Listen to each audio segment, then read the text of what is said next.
نہ حال استعمال ہوا نہ مستقبل استعمال ہوا. یہ نہیں کہا گیا کہ محمد اللہ کے رسول تھے یا محمد اللہ کے رسول ہیں یا محمد اللہ کے رسول ہوں گے. فرمایا محمد الرسول اللہ، محمد اللہ کے رسول. مطلب کب سے رسول اور کب تک رسول اس زمانے اور وقت کا تو تعین ہی نہیں کر سکتے. حضور کی رسالت آدم کی رسالت سے پہلے، حضور کی رسالت مکہ کی ظاہری حیات میں، حضور کی رسالت روضہ مبارک میں اس دور میں، حضور کی رسالت اس وقت بھی، حضور کی رسالت قبر میں بھی جب پوچھا جائے گا کون ہے یہ شخص، حضور کی رسالت قیامت کے دن بھی، حضور کی رسالت حوض کوثر پر پانی سے اپنے مغربوں کو، اپنے غلاموں کو پانی سے سیراب کرتے ہوئے بھی، حضور کی رسالت قیامت کے دن صاحب شفاعت کے منصب پر فائز ہونے پر بھی، اور حضور کی رسالت اس کے بعد نہ ختم ہونے والی زندگی میں بھی. محمد الرسول اللہ، محمد اللہ کے رسول. وقت کا تعین ہی نہیں. مطلب میرے پاس الفاظ نہیں. سبحان اللہ. یہ بات جہاں ختم ہو گئی. اب درود سے حیات کیسے؟ درود پڑھنے میں، سلام پڑھنے میں اس کا رسول اللہ کی حیات سے کیا تعلق ہے؟ تو سنیے، مفتی صاحب بیٹھے.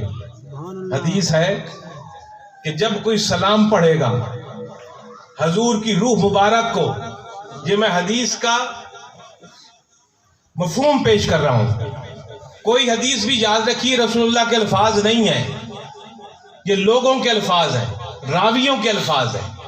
رسول اللہ کے الفاظ صرف قرآن ہے جو زبان مصطفیٰ اور کلام اللہ کا ہے. حدیثیں کئی سو سال بعد تحریر میں آئیں راویوں کے بیانوں سے. اس حدیث کا مفہوم ہے کہ جب بھی کوئی صلاۃ و سلام پڑھے تو اللہ اپنے حبیب کی روح کو جسم میں لوٹاتا ہے اور حضور اپنے روضہ مبارک سے اس سلام کرنے والے امتی کا جواب دیتے. سبحان اللہ. سبحان اللہ. یہ اب حدیثیں وہ بھی پڑھتے ہیں جو کچھ گمراہی کی وجہ سے حضور کی حیات کا انکار کرتے ہیں کہ حضور کے جسم مبارک میں روح لٹائی جاتی ہے، حضور جواب دیتے.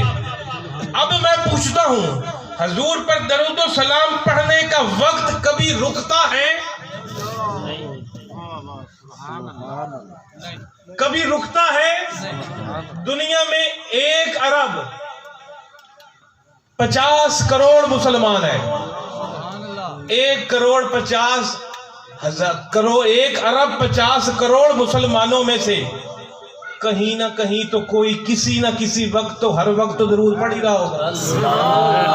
اگر آپ یہاں نہیں پڑھ رہے تو گھر میں کوئی پڑھ رہا ہوگا، کوئی عورت پڑھ رہی ہوگی، کوئی بچہ پڑھ رہا ہوگا، کمالیے میں کوئی پڑھ رہا ہوگا، لاہور میں کوئی پڑھ رہا ہوگا، کراچی میں کوئی پڑھ رہا ہوگا، اسلام آباد میں کوئی پڑھ رہا ہوگا، پاکستان میں کوئی پڑھ رہا ہوگا، افریقہ میں کوئی پڑھ رہا ہوگا، امریکہ میں کوئی پڑھ رہا ہوگا، شمال میں کوئی پڑھ رہا ہوگا، جنوب میں کوئی پڑھ رہا ہوگا، مشرق میں کوئی پڑھ رہا ہوگا، مغرب میں کوئی پڑھ رہا ہوگا. جس طرح یہ سورج ہر وقت چمکتا رہتا ہے، کبھی دنیا کے کسی حصے پہ کبھی دنیا کے حصے میں، کہیں رات ہوتی ہے تو کہیں دن ہوتا ہے، اسی طرح سے دنیا کے ہر کونے میں رسول پاک کے غلام موجود ہیں. کہیں نہ کہیں کوئی نہ کوئی تو صلاۃ و سلام پڑھ ہی رہا ہوگا. اور اگر یہاں کوئی نہیں پڑھ رہا تو روضہ مبارک کی جالیوں کے پاس تو کھڑے ہو کر کوئی پڑھ رہا ہوگا. اگر ساری دنیا کے کوئی نہیں پڑھ رہا، فرض کر لیجئے سب کافر ہو گئے، سب بے ایمان ہو گئے، ایک کلمہ کو دنیا میں نہ پڑھا تو قرآن کی نص پاک کے مطابق فرشتے تو پڑھ رہے ہیں، عرشوں پر پڑھ رہے ہیں، 7 آسمانوں پر پڑھ رہے ہیں، کوئی کہیں تو کوئی کہیں، اور باری باری آ کر رسول پاک کے روضے پر بھی پڑھ رہے ہیں. فرشتوں کی لائنیں لگی ہوئی ہیں اور